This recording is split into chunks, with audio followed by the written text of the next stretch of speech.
ನಾಳೆ ಈಶ್ವರಪ್ಪ ಬರ್ತಾರೆ. ಬೆಳಗ್ಗೆ ನಾವೇ ಹೋಗಿ ಈಶ್ವರಪ್ಪ ಅವರನ್ನ ಕಾರ್ಯಕ್ರಮಕ್ಕೆ ಕರೆತರ್ತೀವಿ ಅಂತ ಶಿವಮೊಗ್ಗದಲ್ಲಿ ಎಂಎಲ್ಸಿ ರವಿಕುಮಾರ್ ಹೇಳಿಕೆ ಕೊಟ್ಟಿದ್ದಾರೆ. ಬಿಜೆಪಿ ಕಟ್ಟಿ ಬೆಳೆಸಿದವರಲ್ಲಿ ಈಶ್ವರಪ್ಪ ಅಗ್ರಗಣ್ಯರು. ಮೋದಿ ಆಗಮಿಸ್ತಾ ಇರೋದ್ರಿಂದಾಗಿ ನೀವು ಬರಬೇಕು ಅಂತ ನಾವು ಮನವಿ ಮಾಡಿದ್ದೇವೆ. ಈಶ್ವರಪ್ಪ ನೋಡೋಣ ಅಂತ ಹೇಳಿದ್ದಾರೆ ಅಂತ ರವಿಕುಮಾರ್ ಅವರು ಹೇಳಿದ್ದಾರೆ.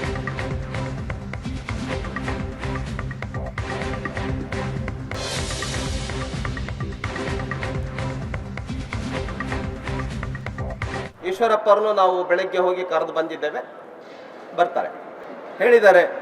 ನಾನು ನೋಡ್ತೇನೆ ಅಂತ ಹೇಳಿದರೆ ನಾವು ಹೇಳಿದ್ದೇವೆ, ನೀವು ನಮ್ಮ ಪಾರ್ಟಿಯನ್ನು ಕಟ್ಟಿರುವಂಥದ್ರಲ್ಲಿ ಅಗ್ರಗಣ್ಯರಲ್ಲಿ ನೀವು ಕೂಡ ಒಬ್ಬರು. ಪ್ರಧಾನಮಂತ್ರಿಗಳು ಆಗಮಿಸ್ತಾ ಇರ್ತಕ್ಕಂಥ ಸಂದರ್ಭದಲ್ಲಿ ತಾವು ಬರಬೇಕು ಅಂತ ವಿನಂತಿಯನ್ನು ಮಾಡಿದ್ದೇವೆ. ಅವರು ಬರ್ತಾರೆ, ನೋಡೋಣ ಅಂತ ಹೇಳಿದ್ದಾರೆ. ಅವರು ಹೇಳ್ತಾರೆ, ಪಾರ್ಟಿ ನಮ್ಮ ಕಾರ್ಯಕರ್ತರು, ಅವರನ್ನು ನಾವು ಕರೆದಿದ್ದೇವೆ, ಮಾತಾಡಿದ್ದೇವೆ, ಅವರು ಬರ್ತಾರೆ. ಈಶ್ವರಪ್ಪ ಅವರನ್ನು ನಾವು ಬೆಳಗ್ಗೆ ಹೋಗಿ ಕರೆದು ಬಂದಿದ್ದೇವೆ, ಬರ್ತಾರೆ ಹೇಳಿದ್ದಾರೆ. ನಾನು ನೋಡ್ತೇನೆ ಅಂತ ಹೇಳಿದರೆ ನಾವು ರವಿಕುಮಾರ್ ಅವರು ಈ ರೀತಿಯಾಗಿ ಹೇಳಿದ್ರೆ ಕಾರ್ಯಕ್ರಮಕ್ಕೆ ನಾಳೆ ಈಶ್ವರಪ್ಪ ಬರ್ತಾರೆ ಅಂತ ಹೇಳ್ತಿದ್ದಾರೆ. ಆದ್ರೆ ನಾಳೆಯ ಪ್ರಧಾನಿ ಮೋದಿ ಕಾರ್ಯಕ್ರಮಕ್ಕೆ ಈಶ್ವರಪ್ಪ ಗೈರು. ಮೋದಿ ಕಾರ್ಯಕ್ರಮಕ್ಕೆ ಹೋಗುವ ಪ್ರಶ್ನೆಯೇ ಬರೋದಿಲ್ಲ ಅಂತ ಶಿವಮೊಗ್ಗದಲ್ಲಿ ಮಾಜಿ ಸಚಿವ ಈಶ್ವರಪ್ಪ ಸ್ಪಷ್ಟನೆ ಕೊಟ್ಟಿದ್ದಾರೆ. ರಾಘವೇಂದ್ರ ವಿರುದ್ಧ ಸ್ಪರ್ಧಿಸ್ತಾ ಇರೋದ್ರಿಂದಾಗಿ ಸಮಾವೇಶಕ್ಕೆ ಹೋಗಲ್ಲ. ಮೋದಿ ನನ್ನ ದೇವರು, ಚುನಾವಣೆಯಲ್ಲಿ ಗೆದ್ದ ಬಳಿಕ ಹೋಗ್ತೀನಿ. ಒಂದು ಕುಟುಂಬದ ಹಿಡಿತದಿಂದ ಪಕ್ಷವನ್ನ ತಪ್ಪಿಸಬೇಕಾಗಿದೆ. ಆ ಒಂದು ಇಚ್ಛೆಯಿಂದ ನರೇಂದ್ರ ಮೋದಿ ಕೂಡ ಒಪ್ಪುತ್ತಾರೆ ಅಂತ ಹೇಳಿದ್ದಾರೆ ಈಶ್ವರಪ್ಪ.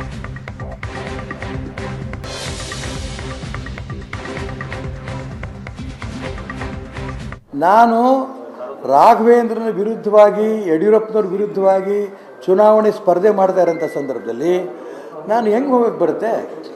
ಮೋದಿ ನನ್ನ ದೇವರು, ಪ್ರಾಣ ಹೋದರೂ ಮೋದಿ ಬಿಡಲ್ಲ. ನಾನು ಚುನಾವಣೆ ಗೆದ್ದು ಮತ್ತೆ ಮೋದಿಯವ್ರ ಹತ್ರ ನಾನು ಹೋಗೋನು. ಯಾವ ಕಾರಣಕ್ಕೂ ಮೋದಿಯವ್ರ ಕೈ ನಾನು ಬಿಡಲ್ಲ. ಆದರೆ ಮೋದಿಯವರು ಬರ್ತಾ ಇದ್ದಾರೆ ನಿಜ. ಮೋದಿಯವ್ರ ಕಾರ್ಯಕ್ರಮದಲ್ಲಿ ಇಂಥ ಸಂದಿಗ್ಧ ಪರಿಸ್ಥಿತಿಯಲ್ಲಿ ಭಾಗವಹಿಸಕ್ಕೆ ನಂಗೆ ಆಗ್ತಾ ಇಲ್ಲ, ನನಗೂ ದುಃಖ ಆಗ್ತಾ ಇದೆ. ಆದರೆ ನಾನು ತೊಗೊಂಡಿರೋಂಥ ಸ್ಟ್ಯಾಂಡು ಪಕ್ಷವನ್ನು ಉಳಿಸ್ಬೇಕು, ಧರ್ಮವನ್ನು ಉಳಿಸ್ಬೇಕು, ಏಕ ಕುಟುಂಬದ ಹಿಡಿತದಿಂದ ಪಕ್ಷ ತಪ್ಪಿಸ್ಬೇಕು ಅನ್ನೋಂಥ ನನ್ನ ಪ್ರಯತ್ನ ಏನಿದೆಯಲ್ಲ, ಇದನ್ನು ಕೂಡ ನರೇಂದ್ರ ಮೋದಿ ಮೆಚ್ಚುತ್ತಾರೆ ಅನ್ನೋಂಥ ನನ್ನ ನಂಬಿಕೆ ಇಲ್ಲ. ನಾನು ರಾಘವೇಂದ್ರನ ವಿರುದ್ಧವಾಗಿ, ಯಡಿಯೂರಪ್ಪನವ್ರ ವಿರುದ್ಧವಾಗಿ ಚುನಾವಣೆ ಸ್ಪರ್ಧೆ ಮಾಡ್ತಾ ಇರೋಂಥ ಸಂದರ್ಭದಲ್ಲಿ ನಾನು ಹೆಂಗೆ ಹೋಗಕ್ಕೆ ಬರುತ್ತೆ? ಮೋದಿ ನನ್ನ ದೇವರು, ಪ್ರಾಣ ಹೋದರೂ ಮೋದಿ ಬಿಡಲ್ಲ. ನಾನು ಚುನಾವಣೆ ಗೆದ್ದು ಮತ್ತೆ ಮೋದಿಯವ್ರ ಹತ್ರ ನಾನು ಹೋಗೋನು.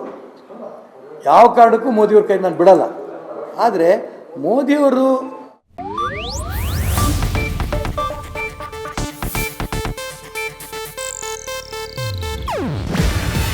ಇದು ಏಷ್ಯಾನೆಟ್ ನ್ಯೂಸ್ ನೆಟ್ವರ್ಕ್ ಪ್ರಸ್ತುತಿ.